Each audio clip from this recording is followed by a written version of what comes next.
네, 이 귀한 찬양으로 하나님 더 큰 영광 받으시라고 우리 하나님께 영광의 박수를 크게 올려드립시다. 네, 하나님이 기뻐하실 줄 믿습니다. 자, 우리 말씀의 제목을 함께 봅니다. 듣고 깨달아 결실하는 신앙. 듣고 깨달아 결실하는 신앙. 저와 여러분이 다 이런 신앙이 되기를 축복합니다. 최근 몇십 년 동안에 우리나라가 많이 바뀌었어요. 바뀐 정도가 이건 근본적으로 바뀌었다 할 정도로 많이 바뀌었습니다. 제가 초등학교 다닐 때까지만 해도, 그러니까 70년대까지만 해도 여러분, 우리나라가 농업국가였다는 걸 아십니까? 통계를 보니까요, 1979년 그때 통계를 보니까 농업 인구 비율이 28.9%였어요. 그러니까 거의 30%가 농사일에 종사하는 그런 나라였습니다. 농업 인구가 1000만이 넘었어요. 거의 한 1100만 이 정도 됐는데, 25년이 지난 2014년 그때 통계를 보니까 농업 인구가 6%밖에 되질 않아요. 바뀌었죠, 이제 나라가 완전히. 그리고 이제 지금은 논농사든 밭농사든 이제는 사람의 손으로 거의 하지 않고 다 거의 이제 기계로 하지요. 그러나 제가 중학교 때까지만 해도 거의 모든 농사를 다 손으로 했어요. 여기 이제 50대 이상 되시는 분들, 40대 분들도 아마 기억하실 것 같긴 한데, 모내기 처리 되잖아요? 그러면 모내기 하는 게 전국적인 뉴스가 됐어요. 지금은 그 방송도 안 하대요, 이제. 그리고 부족한 일손을 메꾸기 위해서 군인들을 풀었어요. 다 그냥 마을마다 가면서 막 모내기 도와주고. 그런데 여러분, 그 모내기 할 때 모습을 우리가 한번 이렇게 기억을 더듬어서 보면, 그냥 가서 이렇게 모를 논에다가 심는 게 아니고, 그 전에 그 모판에다가 모종을 심어서 키우죠. 키워서 그 모종 큰 것을, 모판을 가지고 와서 그 논에다가 이렇게 줄을 쭉 이렇게 해놓고 사람이 거기서 이렇게 심잖아요.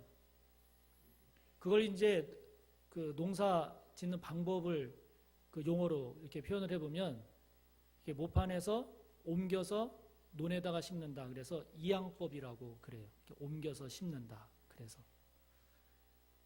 그런데 그렇게 안 하고 그냥 논에다가 이렇게 접시를 더 뿌려서 짓는 방법을 직접 파종한다라는 뜻으로 직파법이라고 그러는데, 저보다 이제 더 연배가 높으신 어르신들은 혹시 그 직파법으로 그 논농사 또는 밭 이런 거 하실 때 기억이 있을지 모르겠지만, 제 기억으로는 이렇게 모판에 그걸 가지고 와서 옮겨 심는 이양법만 제 기억에는 있는데, 그러니까 직파법보다는 이양법이 발달된 농사법인 거죠. 그 밭농사 경우에도 제 기억에는 저희 시골집도 이렇게 보면 이렇게 파서, 그러니까 골을 파서 그 골과 골 사이에 이렇게 도톰하게 올라온 거기를 그 이랑이라고 하는데, 그 이랑 위에 그 씨를 심는 거를 용어로는 농종법이라는 용어를 쓰네요. 농종법. 그리고 이제 그 골, 이렇게 파낸 그 골에다가 심는 거를 견종법이라고 용어를 붙이는데, 그러니까 이제 흩뿌리는 이런 방법보다는 이렇게 골을 파서 그 이랑에다가 심든지 아니면 골에다가 심든지, 그것이 이제 환기도 잘 되고 또 여러 가지 면에서 그것이 이제 수확량이나 이런 거에서도 발달된 그런 농사법입니다. 이렇게 농사에 대한 방법을 소개하는 이유는, 이러한 농사법을 우리가 좀 잘 이해를 하면 오늘 우리가 함께 나누는 이 씨 뿌리는 자의 비유, 이 본문을 좀 더 잘 이해할 수 있기 때문입니다. 오늘 본문의 말씀은 그 씨 뿌리는 자의 비유죠. 본문 앞에 씨 뿌리는 자 비유를 주님이 말씀하시고 오늘 본문은 그 씨 뿌리는 자 비유에 대한 설명을 주님께서 하시는 내용인데 씨 뿌리는 자가 밭에 나가서 이렇게 씨를 뿌립니다. 그런데 주님 말씀을 보면 어떤 씨는 길가에 떨어지고 어떤 씨는 돌밭에 떨어지고 어떤 씨는 가시떨기 위에 그리고 어떤 씨는 좋은 땅에 떨어진다 이렇게 말씀을 하시잖아요. 그런데 여러분 한번 생각해 보세요. 어느 농부가 씨를 길가에다가 뿌리겠어요?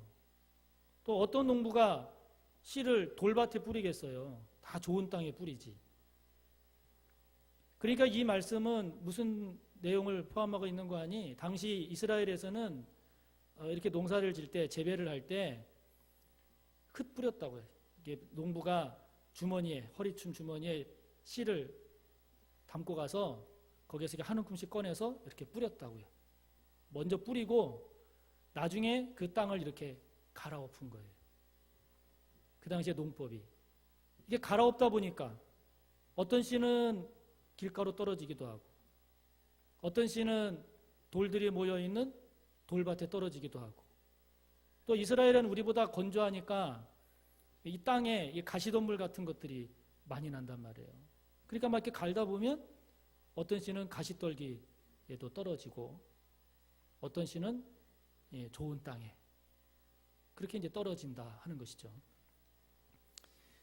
예수님께서 말씀하시는 이런 비유의 내용은 당시 흔하게 그 행했던 농사법이었기 때문에 그것을 듣는 그 당시 백성들은 아주 이해가 잘 됐던 그런 비유였습니다. 마가복음 4장 14절이나 누가복음 8장 11절을 보면 예수님께서 이 비유에서 씨, 이것은 하나님의 말씀이다 라고 설명을 해주세요. 그러니까 씨를 뿌리는 사람은 말씀을 뿌리는 사람이니까 예수님을 의미하지요. 그러므로 씨 뿌리는 자의 비유는 결국 무슨 말씀이 되는 거 아니?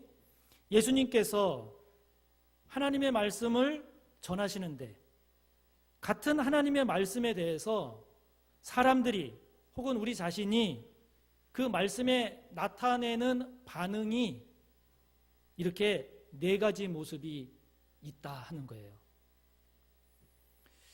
예수님께서 이 씨 뿌리는 자의 비유를 통해서 무엇을 우리에게 말씀하고자 하는 것일까요? 그것은 첫째로 무엇보다도 하나님의 나라 곧 천국은 말씀에 대해서 저와 여러분이 어떻게 반응하는가에 따라서 달라진다. 어떻게 반응하느냐에 따라서 결정된다 하는 거예요. 천국이라고 하는 게. 다시 말하면 천국은 물론 우리가 죽어서 가는 나라 천국도 있지요. 있는데 오늘 예수님께서 말씀하시는 것은 그렇게 죽어서 가는 그 천국을 말씀하시는 것이 아니라 지금 여기에서 경험하고 누릴 수 있는 천국에 대해서 말씀하시는 거예요. 지금 여기에서의 천국은 어떻게 만날 수 있을까? 그것에 대해서 주님은 이렇게 말씀하시는 겁니다. 그것은 하나님의 말씀에 대해서 사람들이 어떻게 반응하느냐에 따라 결정되는 것이다. 이렇게 말씀하시는 거예요. 여러분 한때 국민 배우로 온 국민의 사랑을 받았던 그 최진실이라는 배우가 있었잖아요. 그녀의 마지막이 우리 모두에게 큰 충격을 주고 슬픔을 주었기 때문에 지금 생각해도 안타깝기는 하지만 그런데 그런 그녀를 전국적인 스타로 만든 CF가 있었어요. 광고가 있었어요. 1989년에 나온 광고인데요.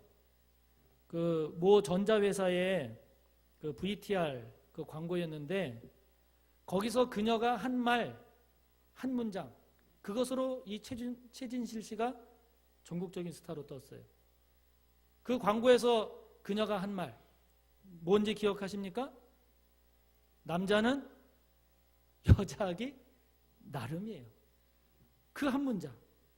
그 한 문장이 전국적인 스타로 만들어버렸어요. 남자는 여자하기 나름이에요. 근데 여러분, 이게 어디 남자만 그렇게 했어요? 여자도 남자하기 나름이에요. 다 자기 하기 나름인 거죠.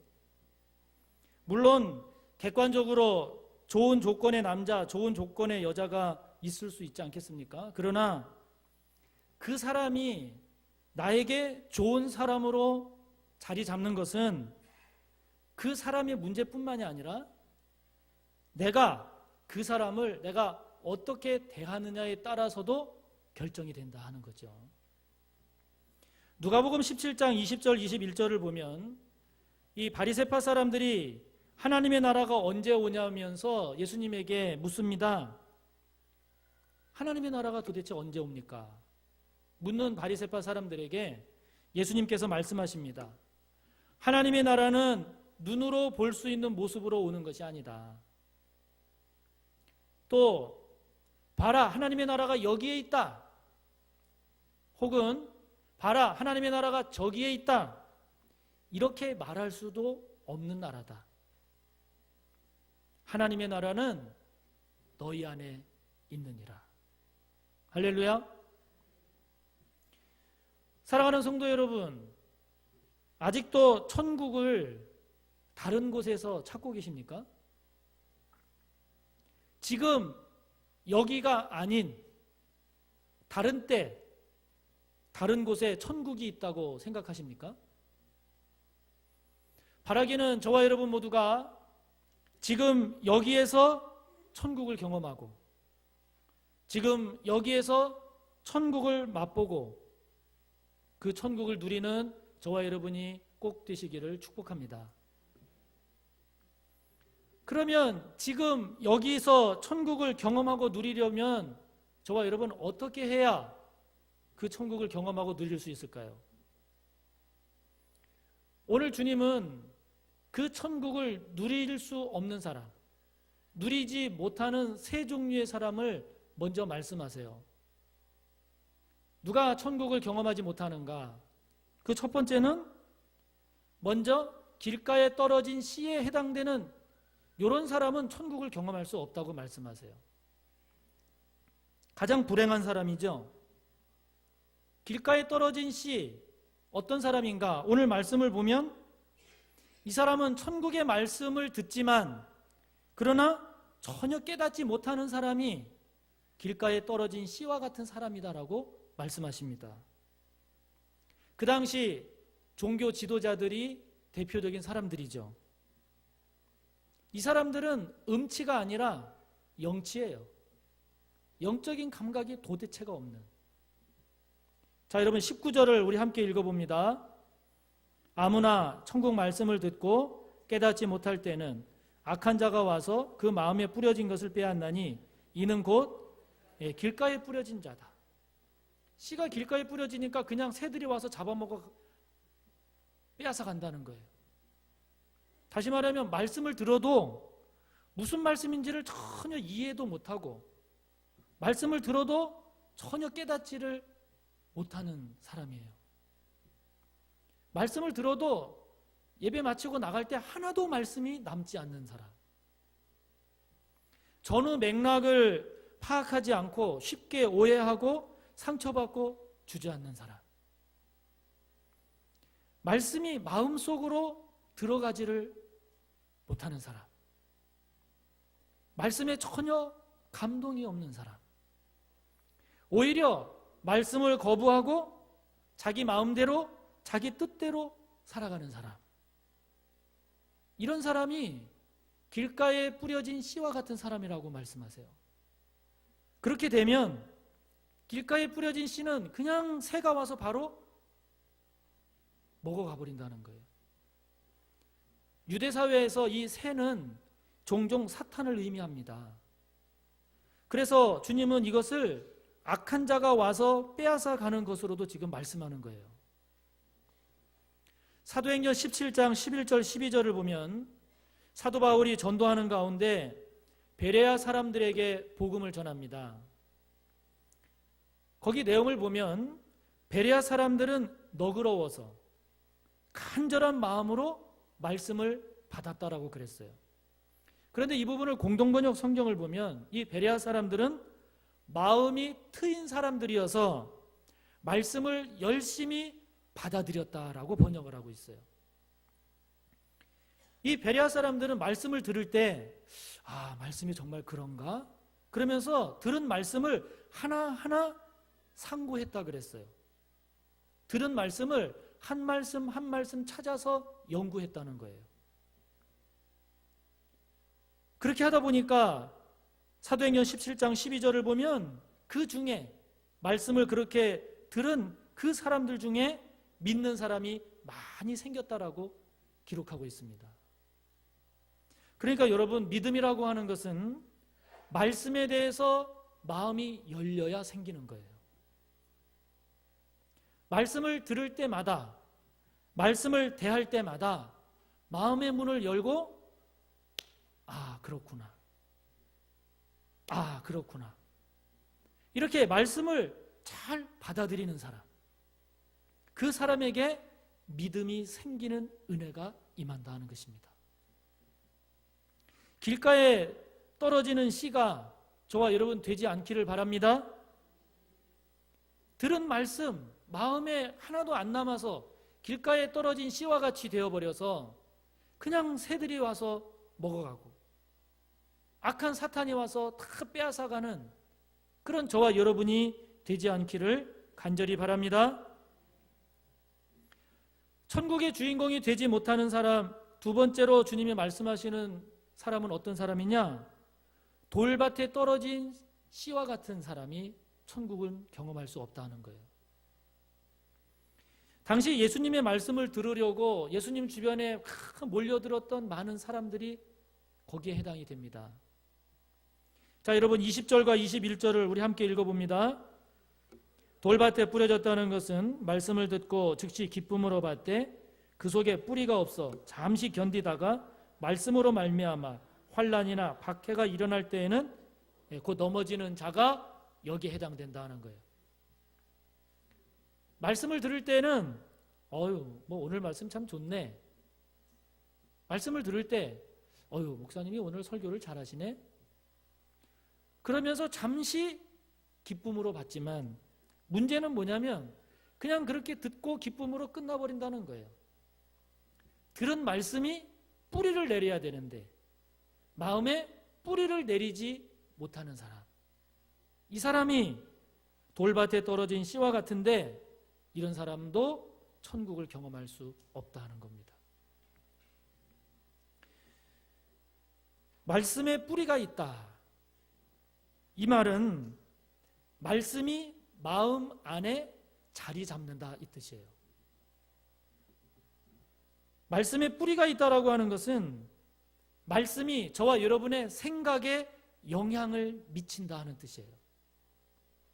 말씀에 뿌리가 있다라는 것은 말씀이 저와 여러분의 마음과 생각 안에서 힘을 발휘하는 것을 말해요. 그 말씀으로 인한 마음의 힘, 그 말씀으로 인한 생각의 힘이 문제나 시험을 이기기 때문에 문제가 와도 시험을 만나도 그 말씀으로 인한 은혜가 그것을 이기며 살아가게 한다 하는 것입니다.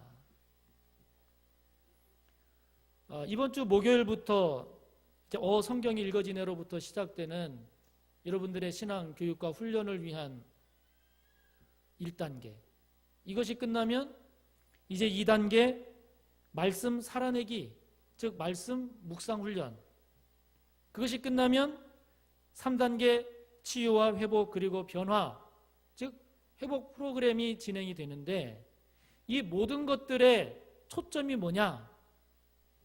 하나님의 말씀이 저와 여러분의 마음과 생각에 뿌리 내리게 하는 거예요. 뿌리를 내려서 그 말씀이 저와 여러분의 마음에 힘이 되고 생각에 힘이 되도록 교육하고 훈련하는 것입니다. 여러분, 하나님의 말씀이 저와 여러분의 마음에 뿌리를 내려야, 그래서 그 말씀이 저와 여러분의 마음과 생각 속에서 힘을 발휘하는 그런 신앙이 되어야 저와 여러분 안에 천국이 이루어지는 길이 열리지 않겠습니까? 사랑하는 성도 여러분, 하나님의 말씀이 저와 여러분의 마음과 생각에 잘 뿌리가 내려지고 있습니까? 아니면 아직도 그냥 말씀이 듣고 사라져버리고 있습니까? 하나님의 말씀이 저와 여러분의 마음과 생각 속에서 힘을 발휘하고 있습니까?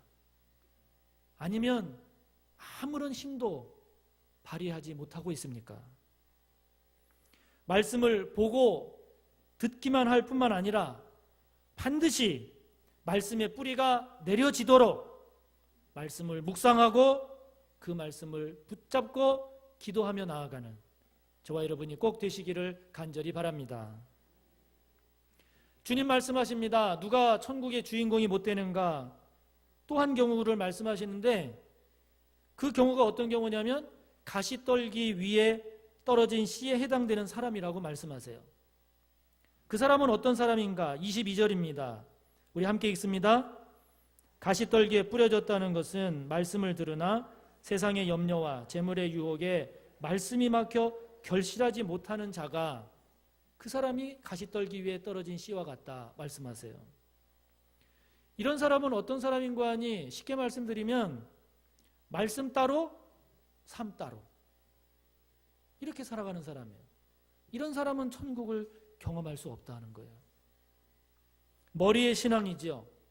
삶의 신앙으로 나아가지 못합니다. 성경을 보면 부자 청년이 여기에 해당이 돼요. 말씀은 잘 듣습니다. 그래서 머리로는 그렇지, 그렇게 살아야지, 하나님의 말씀, 그 말씀이 맞지. 그러나 거기까지예요.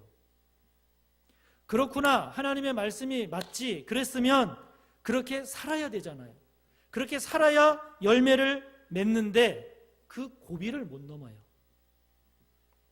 그렇게 살기에는 세상 미련이 너무 많습니다. 그렇게 살기에는 재물의 유혹이 너무 큽니다. 말씀 따라 사는 것보다는 세상에서 잘되고 형통하는 것이, 성공하는 것이 더 좋다는 생각을 떨쳐버리지를 못합니다. 결국은 말씀이 아닌 세상을 선택하고, 결국은 말씀의 논리가 아닌 세상의 논리, 인간적인 생각을 선택하는 거예요.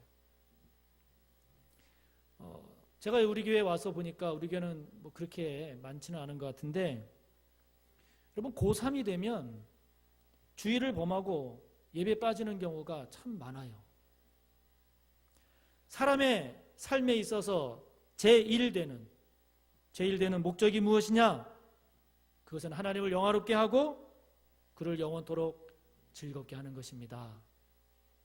이것을 우리가 고백한다면, 그래서 이 말씀대로 따라 산다면, 마땅히 주일에 가장 중요한 일은 하나님께 예배드리고 하나님께 영광 돌리는 일임에도 불구하고, 머리로는 그렇지, 예배드리면 좋지, 나도 예배드리고 싶어요.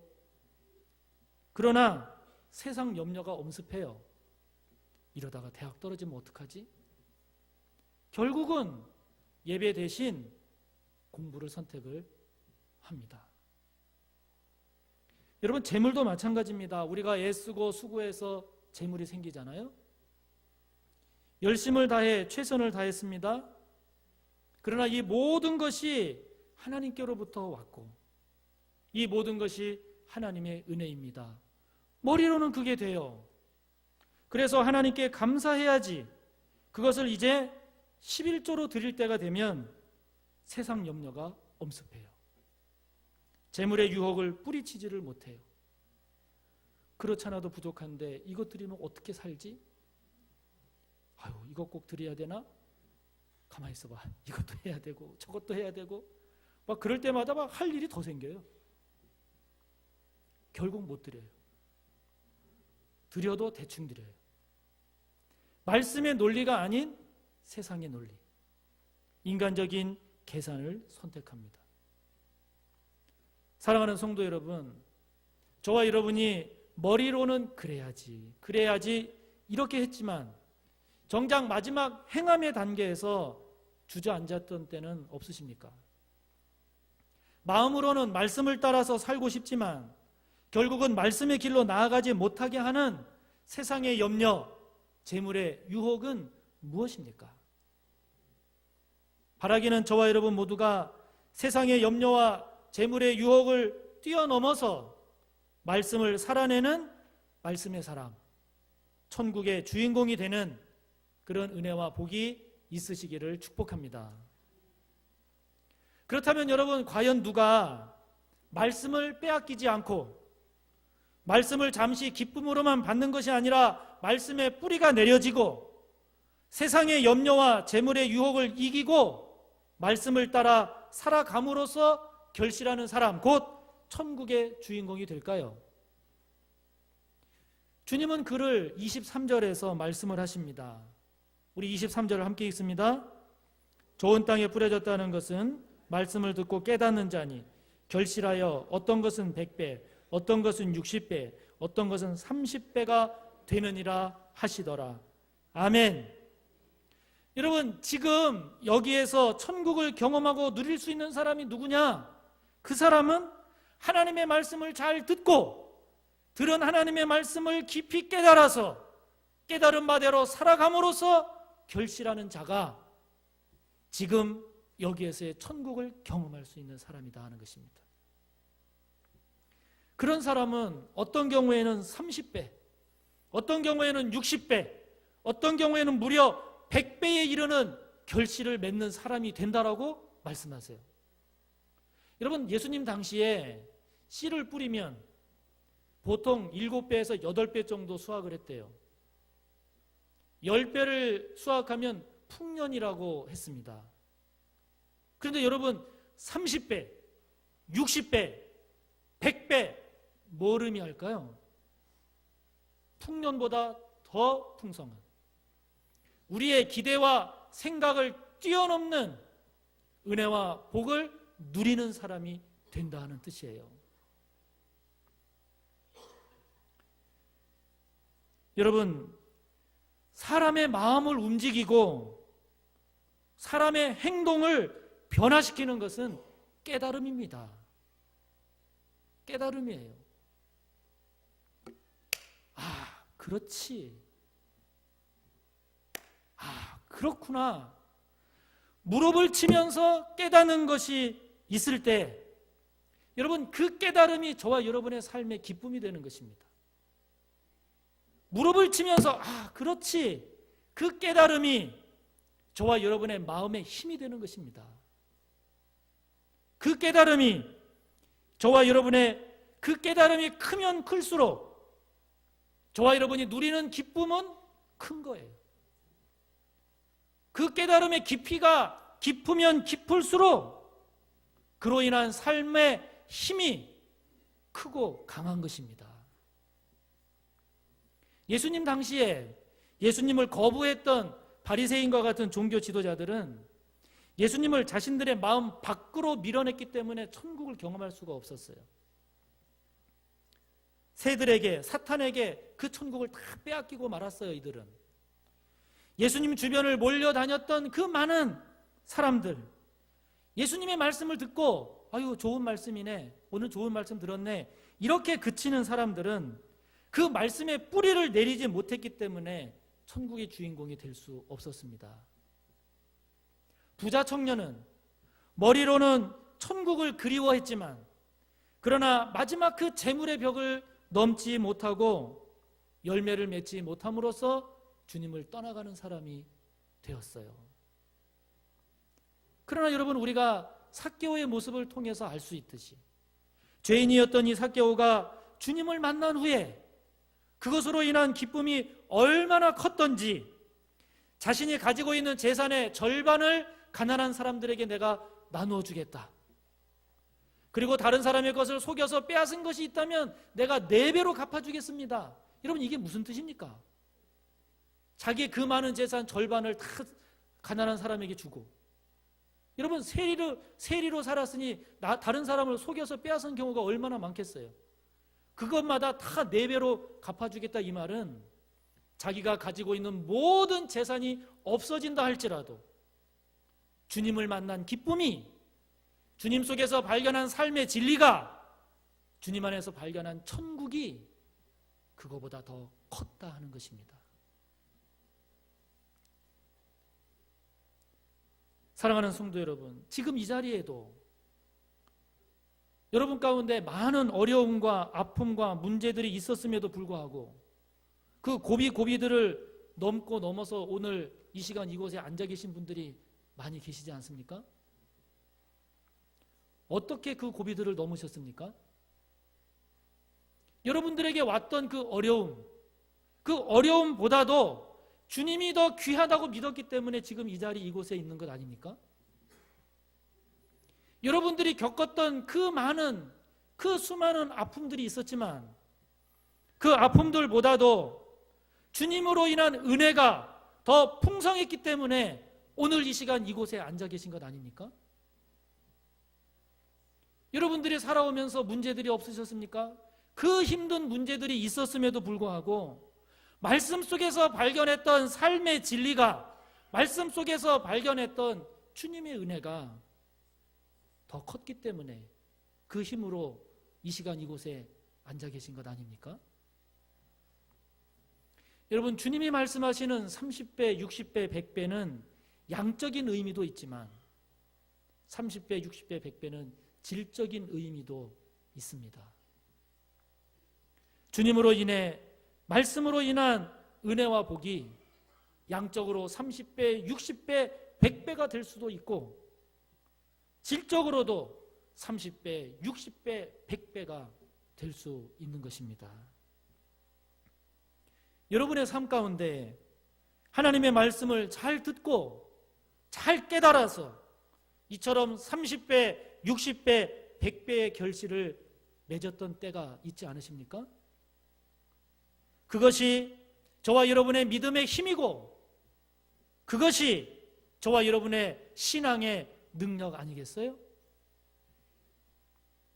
하나님은 오늘도 말씀을 통해, 성령을 통해 하나님의 나라를 이루어 가십니다. 저와 여러분, 하나님의 그 말씀 속에서 그 깨달은 진리의 힘이, 그 깨달은 기쁨의 풍성함이 저와 여러분의 문제를 삼키고 저와 여러분의 어려움을 뛰어넘게 하고 저와 여러분 안에 천국을 이루는 그런 귀한 은혜가 저와 여러분 모두에게 있기를 간절히 바랍니다. 함께 나눈 말씀을 생각하며 기도합니다. 오늘 주님은 우리에게 씨 뿌리는 자의 비유를 통해서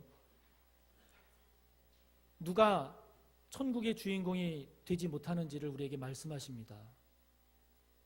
누가 지금 여기에서 천국을 경험할 수 있는 자가 될 수 있는지도 말씀하십니다.